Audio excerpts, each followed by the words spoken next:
Ok, donc dans cette session, donc gérer les blessures du mois de mars, donc on va travailler sur non seulement le moteur qu'est la blessure, mais les différents carburants qui l'alimentent. Alors effectivement, dans le cadre de cet atelier, je vais vous parler des blessures selon Lise Bourbeau, sachant qu'elle a identifié 5 blessures principales. Elles sont principales, ça signifie qu'il y a d'autres blessures qui sont secondaires, entre guillemets, mais qui sont aussi très importantes. Mais on va se concentrer dans le cadre de l'atelier sur les 5 blessures principales, selon Lise Bourbeau. Pour paraphraser un peu ce qui a été dit en introduction, en fait, nos blessures, elles ne sont pas derrière nous, vraiment. Je m'explique.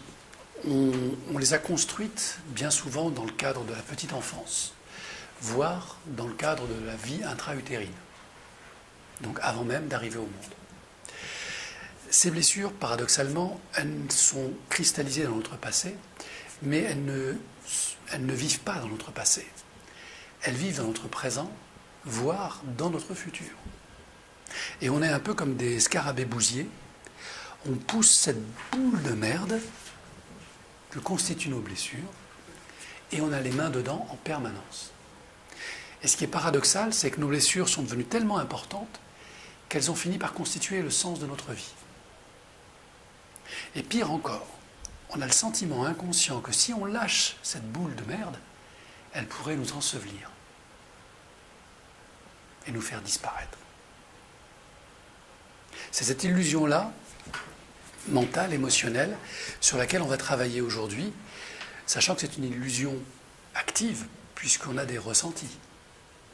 Et ces ressentis nous donnent l'illusion que nos blessures, nos problèmes existent vraiment. Mais vous en conviendrez facilement avec moi, ce ne sont que des constructions psychiques et émotionnelles. Elles n'ont pas de réalité fondamentale. Le deuxième élément intéressant dans cette affaire, c'est que plus vous allez mettre d'énergie à déplacer votre boule de blessure, plus elle va grossir, cette boule. C'est paradoxal, hein ? Mais c'est ce qu'on fait tout le temps. Et pire encore, on s'invente des scénarios, de manière inconsciente, pour la plupart d'entre nous, pour être sûr de retrouver nos blessures au bon endroit, avec les bonnes mauvaises personnes dans notre vie, qui vont réactiver nos blessures. C'est vous dire à quel point nous sommes auto-envoûtés par nous-mêmes, et par cette volonté aveugle de continuer à pousser notre boule de malheur. On appelle ça de la co-création. La blessure est une création. Notre partie, à nous, contribue à maintenir cette illusion et cette création.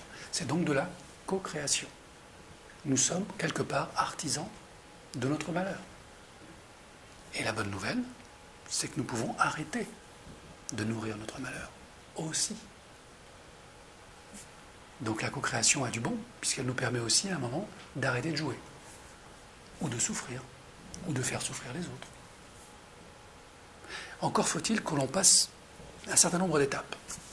Donc dans l'atelier de ce matin, on va évoquer les 5 blessures selon Lise Bourbeau, pour bien les cartographier.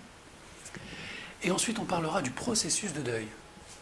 Le processus de deuil, c'est justement ce cheminement, étape par étape, qui nous explique quelque part pourquoi on est encore coincé par nos blessures. Et en l'occurrence, par la blessure principale. Et c'est grâce à ce processus de deuil que vous allez peut-être, j'espère, comprendre et ressentir que une fois que vous avez dépassé cette étape du deuil, quelque chose peut enfin émerger. C'est comme un verrou émotionnel, psychologique. On appelle ça des croyances aussi. Je n'ai pas le droit au bonheur. Je n'ai pas le droit à l'abondance. Je n'ai pas le droit à l'amour. Et sans le savoir, on s'auto-hypnose. Et on s'interdit d'être heureux. Parce que notre croyance remplit tout notre décor. Donc, ce matin, nous allons voir la partie théorique. Et en milieu de matinée, on va arrêter le processus pour passer à la partie pratique. Et l'on verra que la blessure se cultive dans le corps, qui est le terreau de notre blessure, par nos émotions, nos ressentis. Et donc on va travailler par le corps pour remuer cette terre qui a besoin d'être aérée, ventilée. Et après ces exercices physiques que l'on fera ensemble, on passera à la respiration pour que le vent emporte tout ce qu'on aura déterré. Et enfin, on utilisera l'hypnose, ce que j'appelle de l'autothérapie, guidée cette fois. Donc on utilisera l'hypnose et les techniques d'hypnose pour aller sublimer la blessure. Et peut-être même, qui sait, apprendre quelque chose. Je ne sais pas si vous êtes comme moi, mais j'ai une croyance, et je crois que le hasard n'existe pas. Si cette blessure est là dans ma vie, dans votre vie, c'est qu'elle a sûrement quelque chose à nous dire. Et quelque chose d'important. Et tant qu'on n'est pas prêt à l'entendre, elle répète. Donc ce que vous vivez aujourd'hui, vous l'avez sûrement vécu il y a quelques années, sûrement vécu des années avant, etc., etc. Ces schémas de répétition, c'est la blessure qui bégaye. Parce qu'on n'a pas été en capacité de l'écouter. Pour plein de bonnes raisons. Et parce qu'on n'a pas été en capacité de l'écouter, et bien quelque part, une part de vous a dit, ça suffit. Maintenant, je veux savoir. C'est peut-être pour ça que vous êtes là aujourd'hui. Une part de vous veut savoir. Alors, allons à la découverte de ce que ces fameuses blessures ont à nous dire. Donc pour démarrer, on va d'abord définir ce qu'est une blessure. Alors la blessure, c'est une définition, il y en a d'autres, c'est une atteinte physique et émotionnelle créée par une distorsion de perception narcissique. Alors, chaque mot est important dans cette définition. Mais ça résume en fait ce que je viens de vous raconter. Ça veut dire quoi? Ça veut dire que, tout d'abord, la blessure, on la vit. Alors que c'est une pure illusion. Mais néanmoins, on la vit. On appelle ça la souffrance. Donc elle rayonne, elle se manifeste par les émotions et la souffrance. Et ça peut être une atteinte physique, puisque bien sûr, il y a des blessures psychologiques, mais on a aussi des blessures physiques. Des enfants qui ont été maltraités, dès le berceau, qui ont été insultés, humiliés. Ce sont des blessures physiques. Et elles ont fini par entrer en information dans le corps. Et alors, pourquoi souffrons-nous? Parce que finalement, si on était un peu logique, on pourrait dire, bon, ça s'est passé il y a 10 ans, il y a 20 ans, il y a 30 ans, il y a 40 ans. Il n'y a aucune raison objective qu'aujourd'hui, 40 ans après, je sois encore en souffrance par rapport à ça. C'est le passé. Pourquoi est-ce que j'en souffre encore? C'est ça la bonne question. Mais tout simplement parce qu'il semblerait que cette atteinte ait créé une empreinte, un ancrage. Et cette empreinte, elle nous a déplacés sur notre ligne de vie. Elle nous a déplacés par rapport à une sorte de vérité fondamentale qui nous constitue, un idéal. Et cet idéal, on l'a dès la petite enfance. On sait ce qui est juste et ce qui est injuste dès la petite enfance. On n'a pas besoin de nous l'enseigner. C'est fondamental en nous. On sait ce qu'est l'amour, sans l'avoir jamais appris. Parce que quand on en manque, on souffre. On ne nous l'a jamais appris. C'est donc instinctif, c'est profondément ancré en nous. Et cette ligne de vérité, qui est l'amour en nous, dès qu'un événement nous en éloigne, un choc, un trauma, une agression, un manque d'amour, il se crée une distorsion. Et une distorsion de perception. Pourquoi?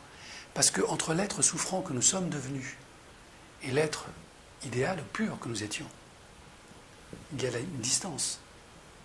Et cette distance, on l'appelle la souffrance. C'est pour ça qu'on souffre. Et plus la vie nous écarte notre ligne de vie, plus la souffrance grandit. Alors parfois, on fait de belles rencontres et on a la chance de revenir quelque temps sur notre ligne de vie. Et ce sont les années bonheur. Et puis, de nouveau,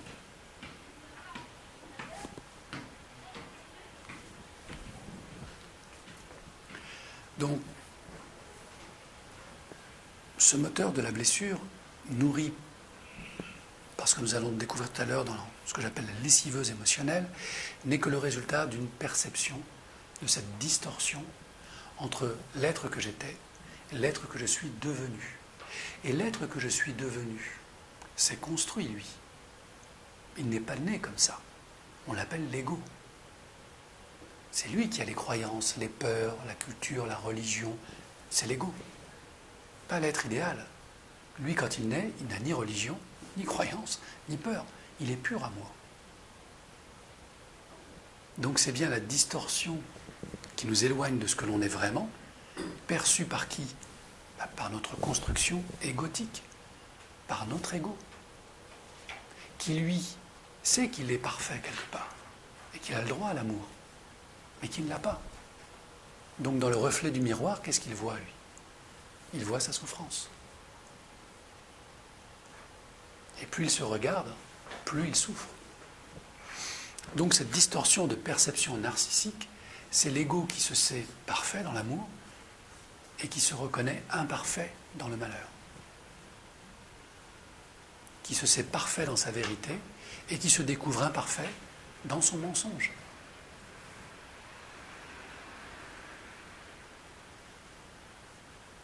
Ça vous paraît logique? Donc, si je voulais être un peu scientifique, je dirais que tout ça, c'est assez logique et rationnel. Et si c'est logique et rationnel, on peut même imaginer que ça pourrait correspondre à des formes de programmation. On appelle ça des conditionnements. Eh oui, on élève les animaux, mais on élève aussi les enfants. Parfois on les éduque, mais d'abord on les dresse. C'est bizarre, hein? Ça s'appelle des conditionnements. Donc tout l'enjeu de la guérison consisterait peut-être à découvrir ces programmes de conditionnement. Et non seulement à les découvrir, mais à les comprendre, et donc à les transformer. C'est pourquoi je parle de sublimation d'une blessure, ce qu'on pourrait entendre comme une reprogrammation de la blessure. Ça ne veut pas dire faire disparaître la blessure. Rien ne disparaît jamais. On transforme les choses. Et si je voulais faire une métaphore, je vous dirais que l'être souffrant qui vit de ces blessures, c'est un peu comme le ver ou la chenille plutôt, qui rampe sur la terre et qui est la proie et à la merci de tous les dangers. Ça, c'est l'être souffrant. Collé face contre terre. Fragile. Mais cet être souffrant, cette chenille, un jour, décide de s'élever. Et qu'est-ce qu'elle fait? Elle escalade une tige, elle crée sa chrysalide, et elle disparaît à l'intérieur. Et la chenille disparaît totalement dans la chrysalide. Il ne reste plus que des cellules. On appelle ça des cellules imaginales. Imaginez la beauté de ce qui va sortir de cette chrysalide, si elle va au bout de sa transformation. Eh bien, un magnifique papillon. Donc être guéri, c'est devenir ce papillon. Sans oublier qu'on a été une chenille avant. Ok? Donc, la blessure, la souffrance, je dirais, fait partie du chemin d'évolution. Ça n'est pas une obligation, certes non. Mais montrez-moi un être qui ne souffre pas sur cette petite planète. J'en ai pas encore rencontré. J'espère que ça existe. Mais pour l'instant, j'ai rencontré beaucoup de chenilles et heureusement beaucoup de papillons.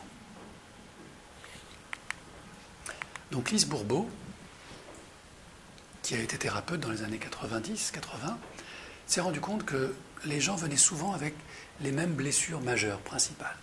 La première qu'elle a identifiée, c'est la blessure de rejet, qu'elle a quantifiée dans une période avant même la naissance de l'enfant.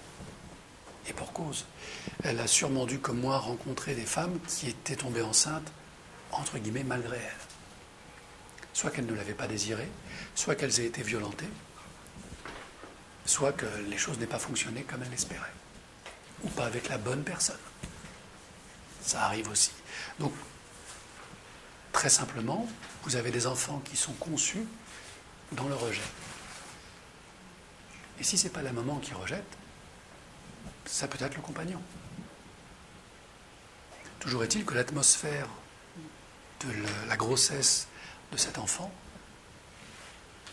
se développe dans une vibration de rejet. Et si c'est le cas, après la naissance, cette blessure-là va augmenter, parce qu'elle va être alimentée. Peut-être parce que l'enfant va passer après les frères et sœurs. Peut-être qu'il va être le bouc émissaire de la famille. Et il y a des enfants martyrs comme ça. Donc on se retrouve effectivement dans une espèce de atmosphère comme ça, de rejet permanent, où l'enfant, qui ne connaît que l'amour, va tout faire pour être accepté. Même jusqu'à aller excuser ses parents qui le rejettent. C'est la force de l'amour. Parce que sans amour, il n'y a rien de viable pour l'enfant. Donc il est prêt à tout supporter, même le rejet de sa propre famille. N'en demeure pas moins que, bien sûr, il en souffre. Après la blessure de rejet, on retrouve la blessure d'abandon, qui s'installe entre la naissance et les 3 ans. Oui, l'enfant peut être abandonné objectivement par la maman, par le père, par la famille, peut-être donné dans une famille d'accueil, mais il peut être aussi abandonné émotionnellement, c'est-à-dire être là, mais ne pas être pris en compte. Il peut vouloir manifester son désir d'être en relation et ne pas être écouté. C'est une forme d'abandon. On peut préférer un frère ou une sœur à lui. C'est une forme d'abandon. Blessure d'humiliation, entre 1 et 3 ans. Là, c'est une blessure qui va s'installer parce que l'enfant commence à avoir un petit peu de conscience. Et il va avoir conscience qu'il n'est pas traité comme les autres, aussi bien à l'école que dans la famille ou dans la rue. Et systématiquement, à chaque fois qu'il va exprimer un besoin, on va lui refuser la satisfaction de ce besoin. Mais pire encore, on va l'humilier pour qu'il ne redemande plus qu'on satisfasse ce besoin-là. Donc l'enfant va se sentir illégitime, comme s'il n'avait pas sa place, finalement. Dans sa famille d'abord, puis après dans sa propre vie. Donc là encore, on va voir des pathologies qui vont être déployées plus tard pour survivre à cette blessure d'humiliation. Car comme vous l'avez compris, les gens survivent, malgré tout. Ça signifie que l'inconscient a mis en place des stratégies de survie, ce qu'on appelle des masques sociaux, pour se protéger justement. Après la blessure d'humiliation vient la blessure de trahison. L'enfant est un peu plus âgé, plus conscient encore. Et là, il perçoit la trahison. C'est-à-dire que là, il perçoit le bien et le mal, il perçoit l'engagement et le mensonge. Et le mensonge chez un enfant, c'est d'une souffrance terrible. Surtout que l'enfant, dans sa position d'enfant, voit ses parents comme des dieux, qui ne peuvent pas mentir, qui ne peuvent pas le trahir. Alors il y a des mensonges volontaires, puis il y a des mensonges culturels. Est-ce que vous avez cru au Père Noël enfant? Plus ou moins. Et c'était pourtant un mensonge. Fait par des parents aimants, parfois. Mais il n'en demeure pas moins que pour l'enfant, c'est une trahison. Et si d'aventure ce phénomène se reproduit, souvent, régulièrement, de manière chronique, ça peut devenir une blessure. Ce qui fait la définition de la blessure, ce n'est pas simplement le choc, c'est sa répétition. C'est ça qui crée l'ancrage et la bascule inconsciente. Et là, ça devient une blessure. Un jour, mon fils, qui croyait, mais dur comme fer à la réalité du Père Noël, est venu me voir parce qu'il était à la maternelle, et un jour, il me dit, papa, mes copains, ils me disent que le Père Noël, ça n'existe pas. Et je lui dis, écoute, qu'est-ce que tu en penses, toi? Il me dit, moi, je sais qu'il existe, je l'ai vu. Je dis, écoute, mon fils, tu as raison. Le Père Noël existe dans ton imaginaire. façon subtile d'essayer de limiter la blessure de trahison. Donc oui, tu as raison, mon fils, dans ton imaginaire, tout existe et le Père Noël existe dans ton imaginaire. C'est très délicat d'être parent. Hein. Toujours jongler entre comment l'aider au mieux à se déployer, à être accepté par les autres, à s'insérer dans cette société-là et dans celle à venir qu'on ne connaît pas encore et pour lequel déjà on le conditionne. Ce qui est quand même bizarre. Mais comment peut-on faire autrement ? Vient la 5e blessure, la blessure d'injustice. Alors celle-ci, elle est facile à comprendre et elle arrive dans la période où la conscience, où le conscient de l'enfant est installé. Ce qui veut dire que l'enfant a intégré non seulement des règles, mais des droits, des lois, des façons de faire, des coutumes, qu'elles soient issues de la religion, de la société, du règle de bonne conduite de l'école, etc., etc. Et bien sûr, dès que quelque chose sort de cette voie-là, l'enfant le perçoit instantanément. L'injustice, ce n'est pas juste observer l'injustice. La justice, c'est observer l'injustice qui est validée par la force et l'autorité. C'est ça la vraie injustice. Parce qu'un enfant qui voit un parent injuste ou un enfant injuste, qui est puni ou corrigé, revient à la justice. Ce qui crée le sentiment d'injustice profond, c'est de voir cette injustice se créer et aucune punition, sanction derrière. Et là, ça peut devenir une blessure profonde. Ce sentiment d'impunité, dont on parle beaucoup en ce moment, c'est ça qui crée le sentiment d'injustice et donc la révolte ou la colère. Ce n'est pas l'injustice en elle-même. Ce monde est injuste, on le sait. C'est pour ça qu'on a créé des lois et des tribunaux et des prisons accessoirement pour le maintenir dans la justice. Donc ça va beaucoup plus loin que ce qu'on imagine. Et toujours pareil, c'est la répétition qui crée la blessure.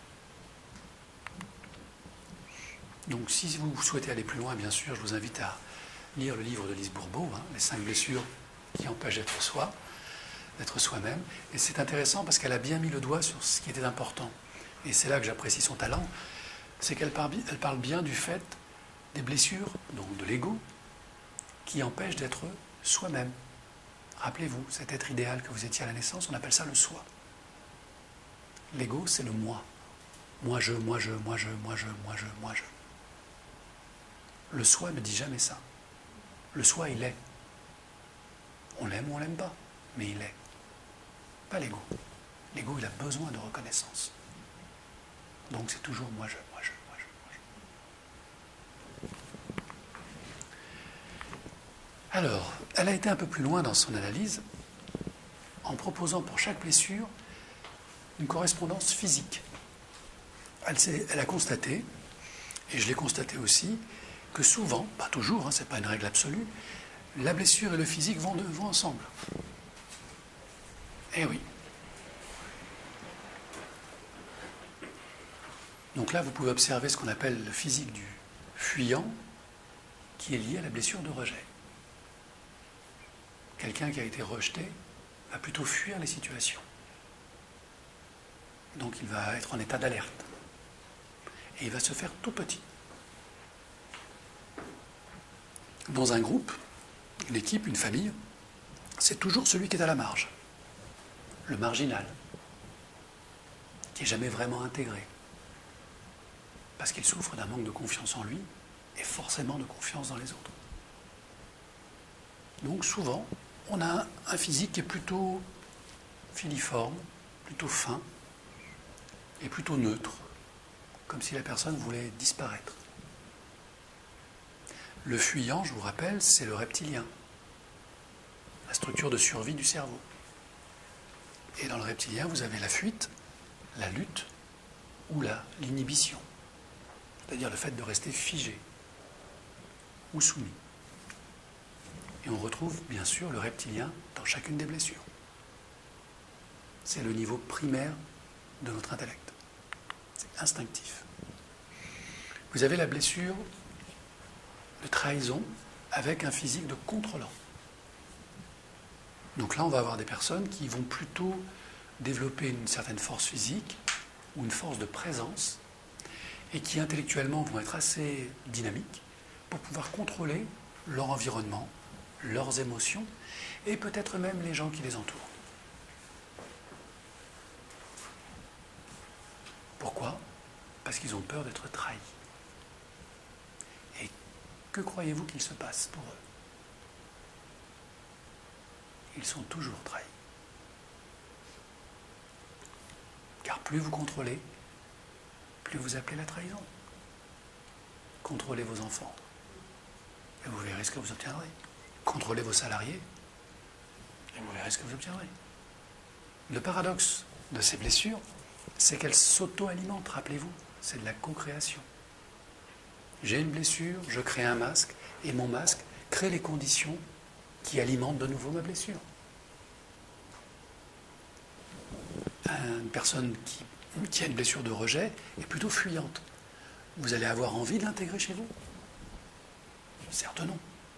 Donc vous allez alimenter sa blessure de rejet. Parce qu'elle va dire, tu vois bien, ils ne veulent pas de moi. C'est pervers et paradoxal, hein, mais ça marche comme ça. Ici, vous avez le physique du dépendant. On retrouve l'inhibition au niveau du reptilien ou la soumission. Là, c'est plutôt quelqu'un qui souffre d'une blessure d'abandon. Paradoxalement, quelqu'un qui a été abandonné va devenir très dépendant. Et les dépendances, elles sont subtiles, hein. L'inconscient est très, très, très intelligent. Vous pouvez être dépendant à des substances, alcool, nourriture, sucre, tabac, drogue. Vous pouvez être dépendant à une personne, à un lieu, à un travail, à des routines, ce qu'on appelle des tocs. Tout ça, ce sont des dépendances. Vous pouvez être dépendant à un état émotionnel, dépendant à la colère, à la frustration. Quoi qu'il se passe dans votre vie, vous serez frustré. Quoi qu'on vous dise, vous serez en colère. Subtil, hein? Et ça fonctionne un peu comme ça. Ensuite, on a la blessure d'humiliation. Là, on parle d'un physique de masochiste. Ça veut dire quoi? Ça veut dire que les personnes qui ont souffert d'humiliation vont inconsciemment recréer des situations propices pour être humiliés de nouveau. C'est bizarre, mais quand l'ego se regarde dans le miroir, il se dit, tu vois, on m'humilie encore. J'ai raison de garder cette blessure. Alors comment ça se caractérise dans la vie professionnelle, par exemple? Les gens qui souffrent d'une blessure d'humiliation ont tendance à avoir une relation masochiste avec leur travail. C'est des gros bosseurs. Pourtant, leur patron, leur collègue leur dit « Lève le pied, là, c'est bon. » Non, non, non. Je vais aller jusqu'au bout. Il faut que ça soit parfait. Alors, si on ajoute ce trait de caractère avec le désir de perfection, vous avez des candidats parfaits pour le burn-out ou la dépression.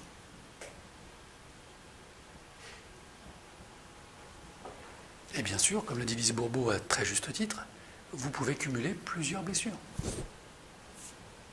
Plusieurs blessures. Imaginez un contrôlant qui a une blessure d'humiliation. On appelle ça un maniaque. Parce qu'il contrôle tout et à fond. C'est juste insupportable de vivre avec quelqu'un comme ça. Mais dans certains métiers, c'est très utile d'avoir des maniaques. En biotechnologie, en armement, en sécurité nucléaire. Vous voyez le paradoxe? C'est que parfois nos blessures nous font choisir un métier. Eh oui. C'est pour ça qu'on appelle ça un masque social. Notre blessure nous a dirigés vers un métier qui nous permet de nous déployer. Et même si vous êtes invivable pour vous ou votre famille, dans votre métier, on peut vous apprécier. Et dire de vous, oh, c'est un expert. Il est compétent, lui. Pas de problème. Alors même que vous souffrez. Et on retrouve encore davantage cette réalité-là quand on parle de la blessure d'injustice, où là vous avez des gens qui sont raides comme la justice. Donc il n'est pas rare que les gens qui ont une blessure d'injustice soient avocats, juges, contrôleurs, comptables. Et si en plus ils sont contrôlants, comptables c'est parfait. Il y a une règle comptable. Cette règle comptable c'est la loi. Et comme mon métier c'est de contrôler, je nourris mes deux blessures. Et tout va bien. Ça ne veut pas dire que je suis heureux. Ça veut simplement dire que j'ai trouvé un moyen inconscient de rendre utiles ces blessures dans ma vie. C'est ça la survie.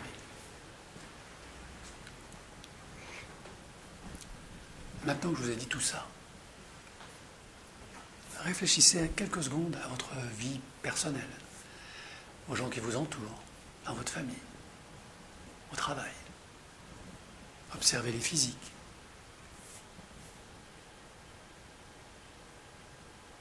Et si ça fait écho, c'est que peut-être vous êtes aussi entouré de blessures compatibles avec les vôtres. Et c'est là encore où ma croyance revient, le hasard n'existe pas. On ne choisit pas un métier par hasard, on ne choisit pas un compagnon ou une compagne par hasard. Nos blessures se parlent en permanence, de manière consciente et inconsciente, par le physique, par les émotions, par les pensées, par les mots. Toujours de la co-création. Ok ? Et toujours la bonne nouvelle, c'est que maintenant que vous en êtes consciente et conscient, vous disposez de leviers sur lesquels vous allez pouvoir agir. Ce qui fait la souffrance, c'est de subir inconsciemment ces programmations. Ce qui fait la libération, c'est l'inverse. C'est d'être conscient de son inconscient et de pouvoir jouer avec les différents leviers de ces blessures pour mieux les sublimer.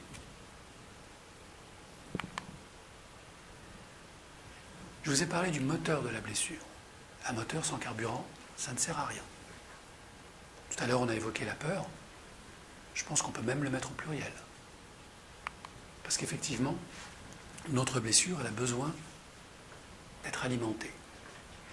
Et elle est alimentée par nos peurs, il y en a souvent beaucoup, fondées ou infondées.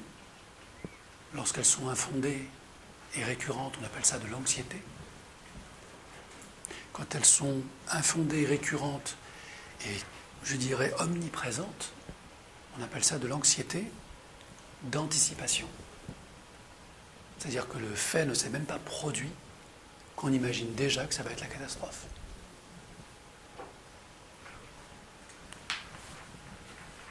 Encore le pouvoir de l'imaginaire. Mais comme le disait Pablo Picasso, tout ce qui est imaginaire est réel. Notre mental ne fait pas la différence. La loyauté familiale, ça c'est un bon carburant. Donc là on retrouve des lignées de femmes qui ont vécu tel événement et ça se reproduit. C'est la loyauté familiale. Des fois il y a des raisons génétiques, des fois il n'y en a pas. Et pourtant l'événement se reproduit. Nos doutes, comme vous l'avez vu, nos blessures nous déplacent sur notre ligne de vie. Du coup, on devient illégitime dans la vie qu'on a aujourd'hui en tant qu'adulte, parce qu'on sait qu'on n'est pas totalement ce que l'on est. Et cette illégitimité nourrit nos doutes, professionnellement, sentimentalement, amicalement. Et enfin, un des derniers carburants que je retrouve souvent en consultation, c'est la culpabilité. Verrou très puissant. Inculqué dès la petite enfance. Vous êtes coupable, quel que soit le sujet. Donc, les doutes nourrissent la culpabilité nourrit nos peurs, et nos peurs nourrissent notre loyauté familiale. En clair, qui je suis moi pour être un être en bonne santé, fin, sportif, dans une famille d'obèses?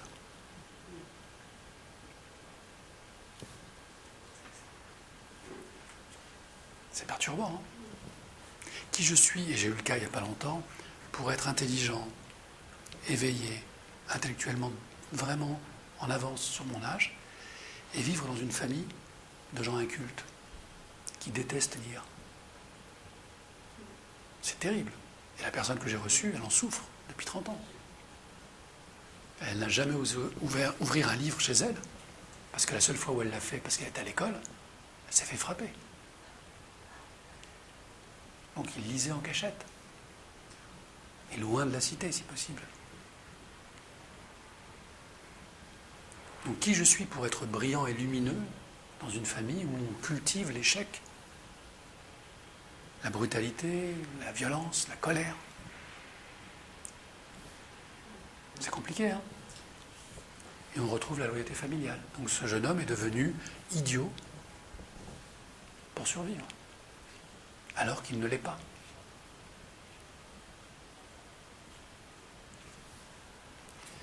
Donc rappelez-vous, la nourriture essentielle de leur enfant, du petit enfant, c'est l'amour. Et même s'il y a maltraitance, l'enfant aimera ses parents. Et il les protégera. Il baigne là-dedans. Pour lui, c'est sa normalité. Même s'il comprend bien plus tard que c'est pas normal. Mais en tant qu'enfant, ça fait partie de sa vie, c'est sa normalité.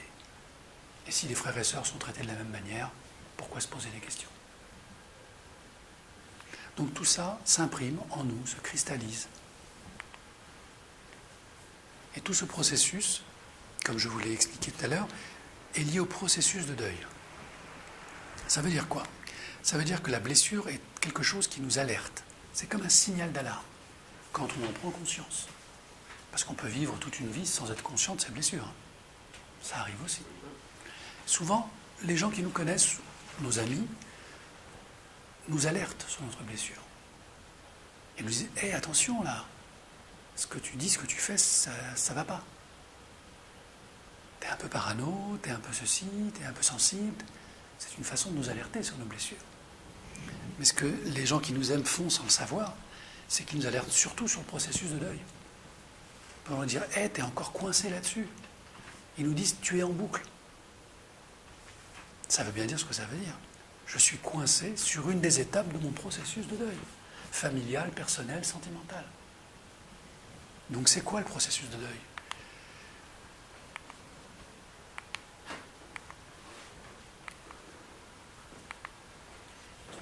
C'est un programme qui commence dès la perception d'un choc ou d'un trauma, quel que soit notre âge. Et ce choc, il réveille instantanément notre reptilien. La survie. Et il imprime le reptilien, puisqu'il est chargé de nous maintenir en vie le plus longtemps possible. Ce choc, quand ça arrive à l'âge du nourrisson, eh bien, on a affaire à un être qui n'a pas encore le psychisme et la bibliothèque d'informations suffisante pour comprendre ce qui vient de se passer. Donc faites tomber un objet lourd à côté d'un nourrisson, il est en état de choc. Si ça n'arrive qu'une fois, le deuxième cerveau limbique va dire « bon, c'est exceptionnel, je ne garde pas en mémoire ». Lui, le reptilien, il est programmé pour réagir, il réagira de toute façon. Mais le limbique se dit « bon, c'est pas un trauma, c'est juste un choc ». Par contre, si ce choc se reproduit, là, le trauma s'installe. Et là, le reptilien et le limbique, qui est la partie mémoire, va enregistrer l'information. Deuxième étape du processus de deuil, la sidération. C'est ce que je viens de vous expliquer, c'est-à-dire que le nourrisson ressent physiquement le choc, mais il est sidéré parce qu'il ne comprend pas ce qui se passe. C'est vrai pour le nourrisson, c'est vrai pour l'adulte. Lorsque vous avez un accident violent, vous avez une phase de sidération. Qu'est-ce qui s'est passé? Comme s'il y avait eu un blanc mental. Cette sidération, elle peut durer 1 seconde, elle peut durer 40 ans. On a des cas comme ça, très précis, d'amnésie, qu'on appelle aussi le déni. Des gens, 40 ans après, qui se réveillent un matin en disant « mais il m'a violé ».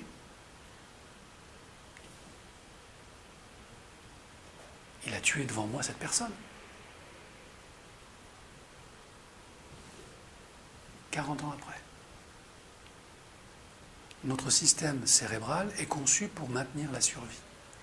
Si le choc est trop violent, si le trauma est trop violent, donc inacceptable, il peut être simplement stocké très profondément pour permettre l'oubli. Instantané parfois. Et la personne me dit, non, il ne s'est rien passé.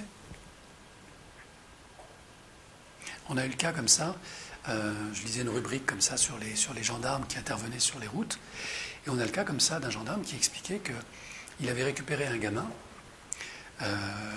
qu'il avait retrouvé grâce à la plaque minéralogique de son scooter, qui était accidenté en pleine campagne, et il y avait une mare de sang à côté. Donc il a fait ses recherches, il a retrouvé le gamin, le matin même, et en frappant à la maison, le gamin lui a ouvert. Il lui a dit oui, c'est pourquoi. Il dit écoutez, je viens vous voir, on a retrouvé votre scooter accidenté avec du sang. Le gamin il dit ah bon, non, j'ai pas bougé, on a dû me le voler. Sauf que le gamin avait le bras sectionné au niveau du coude. Il n'en était même pas conscient. Il avait eu son accident, il avait perdu la moitié de son bras, et il était rentré chez lui. Comme si de rien n'était. Ça va loin, hein? Vous avez aussi les pompiers qui vous racontent que vous avez des grands traumatisés sur la route, qui le retrouvent avec un bras en moins, une jambe en moins, et la personne vous parle comme si de rien n'était. Ce processus-là, il a été mis en place, je pense, par la nature, parce que dès nos origines, nous étions des chasseurs, et nous devions survivre avec les animaux sauvages, et que lorsque l'on partait à la chasse, il arrivait qu'il y ait des accidents de chasse. Donc pour pouvoir retourner au village ou au campement, il fallait que notre cerveau permette de couper la douleur, quels qu'aient été les dégâts qu'on ait reçus. Et parfois, la personne arrivée au clan ou au village mourait en arrivant.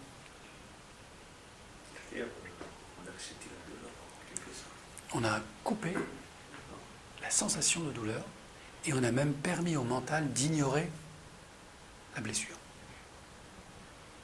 Ce on, c'est tout le travail psychique et mental de déni. Ça va très très loin. Et c'est encore vrai dans le cas de choc émotionnel. Alors quand le déni est dépassé, la personne a vraiment conscience qu'il s'est passé quelque chose. Qu'elle a été abusée, frappée, humiliée, etc. Mais elle va essayer de marchander avec la réalité. En disant « Oh, mais il pensait pas mal, il voulait pas me faire de mal, c'est pas de sa faute, il est alcoolique, drogué, fatigué, papa travaille trop, etc. etc. » C'est du marchandage. Oui, mon patron m'humilie, oui, c'est vrai, mais il a de grosses responsabilités, les affaires, ça va mal. Oui, ma femme est odieuse, oui, mais elle a ses problèmes, c'est normal. Le marchandage, c'est une création de prétexte, absolument. On essaye de survivre par tous les moyens. Si le marchandage ne passe pas, et si les prétextes ne suffisent plus, alors une émotion très très forte, une énergie puissante émerge. On l'appelle la colère. Bien sûr, avant la colère, il y a d'autres émotions. La frustration, le dégoût.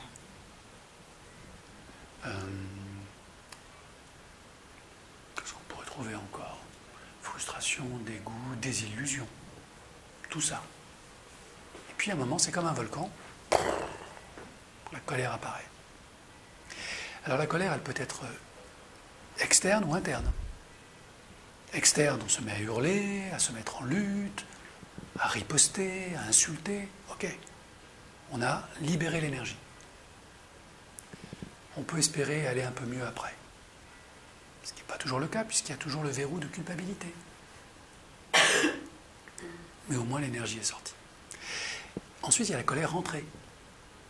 Ce qu'on appelle la colère froide.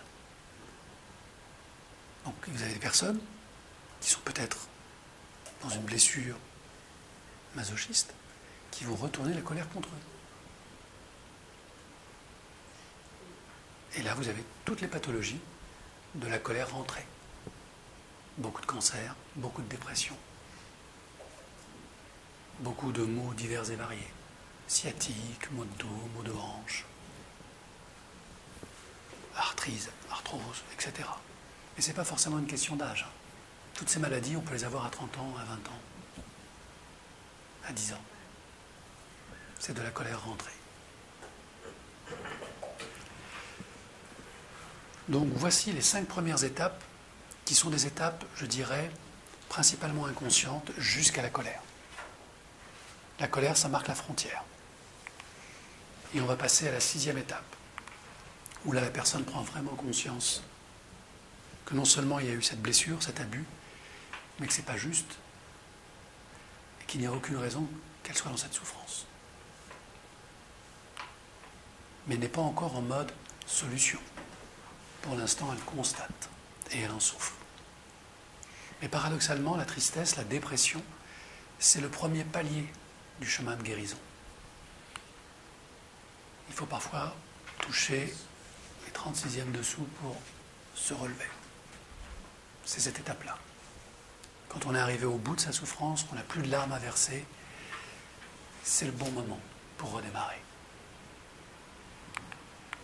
Redémarrer vers quoi? Redémarrer vers des prises de conscience. Comment s'est construite ma blessure et quelle est ma part de responsabilité dans cette blessure? Sans jugement, sans rien, juste une prise de conscience. Ça s'est passé comme ça, quoi que je fasse, je ne pourrai jamais changer ça.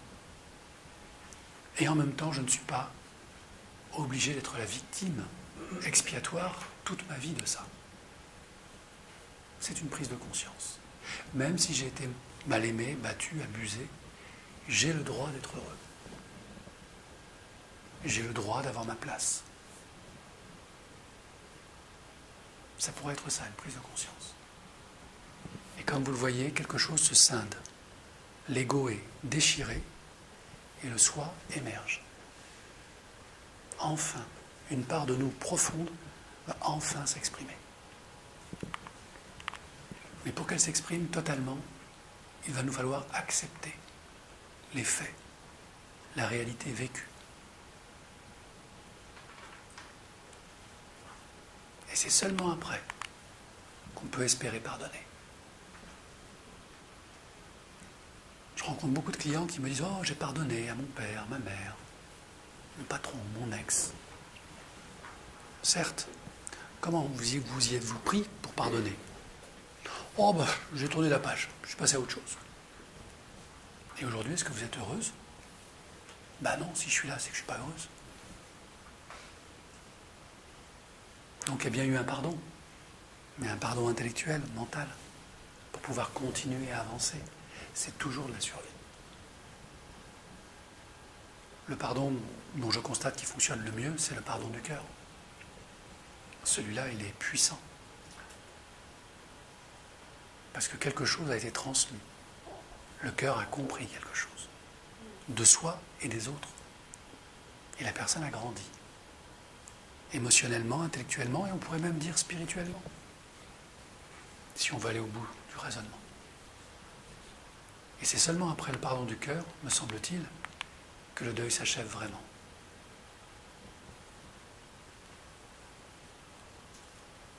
Et on appelle ça le projet de vie.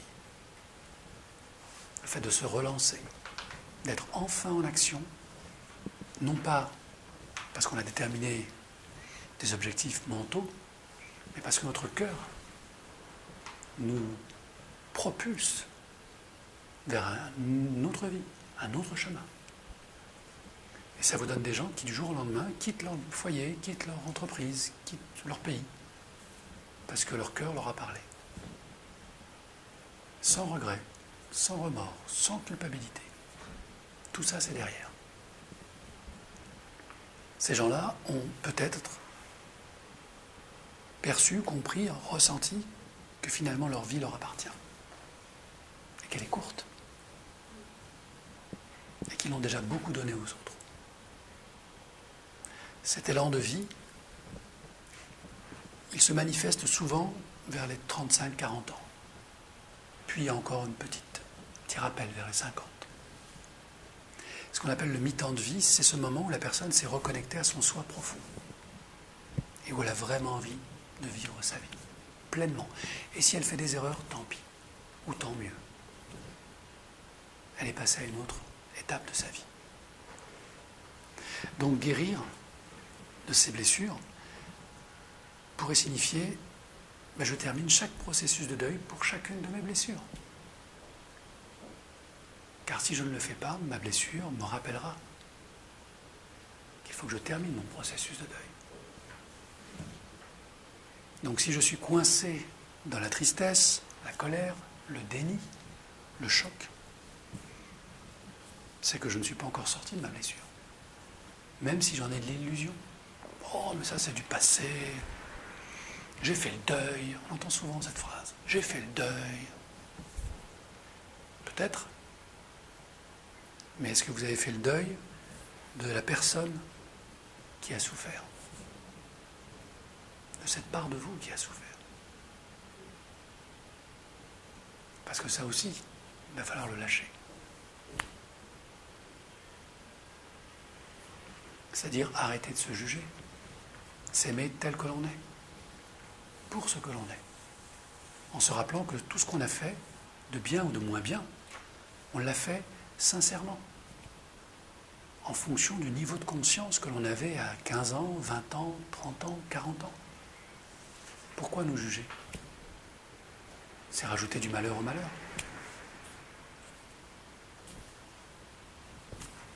Et rien ne vous oblige à rajouter du malheur au malheur. À part vous-même. Donc la blessure apparaît lorsque le processus est accompli partiellement. Processus de deuil, bien sûr. Donc elle nous indique que nous sommes encore figés dans l'une de ces 10 étapes de guérison. Car chaque étape du processus de deuil est une étape de guérison à part entière. Donc certaines personnes arrivent très bien à évoluer sur ce chemin-là, seules, et j'en connais. D'autres ont besoin d'être accompagnés pour un petit bout du chemin, pour la totalité du chemin. Un accompagnant, un thérapeute, c'est juste un accélérateur de résilience. Ce n'est pas lui qui va vous guérir, bien évidemment. La seule personne qui peut vous guérir, c'est vous.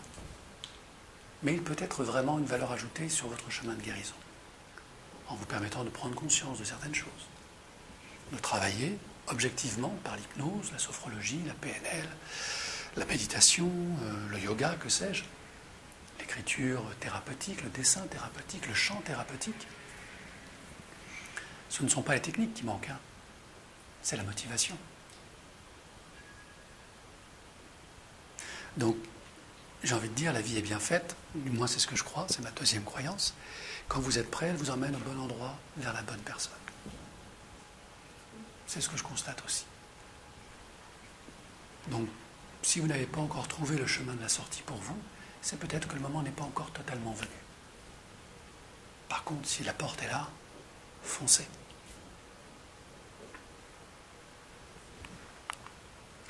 La synthèse. Je vous ai parlé des 5 blessures, rejet, abandon, humiliation, injustice, trahison. Chacune porte un masque social pour être en mode survie. Donc le masque du fuyant, du dépendant, du masochiste, de la rigidité et le masque du contrôle, voire de l'hypercontrôle. Tout ça, c'est lié bien sûr à un besoin fondamental qui n'a pas été nourri chez nous. Pour chaque blessure, pour le besoin donc, pour le rejet, donc c'est le besoin d'appartenance, pour l'abandon, c'est le besoin d'attention, pour l'humiliation, c'est le besoin de respect, pour l'injustice, c'est le besoin de justice, et pour la trahison, enfin, c'est le besoin de confiance. Donc la blessure se nourrit aussi du fait de ne pas être nourri au niveau de son besoin. Donc il y a des antidotes, bien sûr, pour chaque blessure. Pour la blessure de rejet, affronter la réalité. La blessure d'abandon, gagner en autonomie, faire des choses pour soi. La blessure d'humiliation, travailler sur son estime de soi.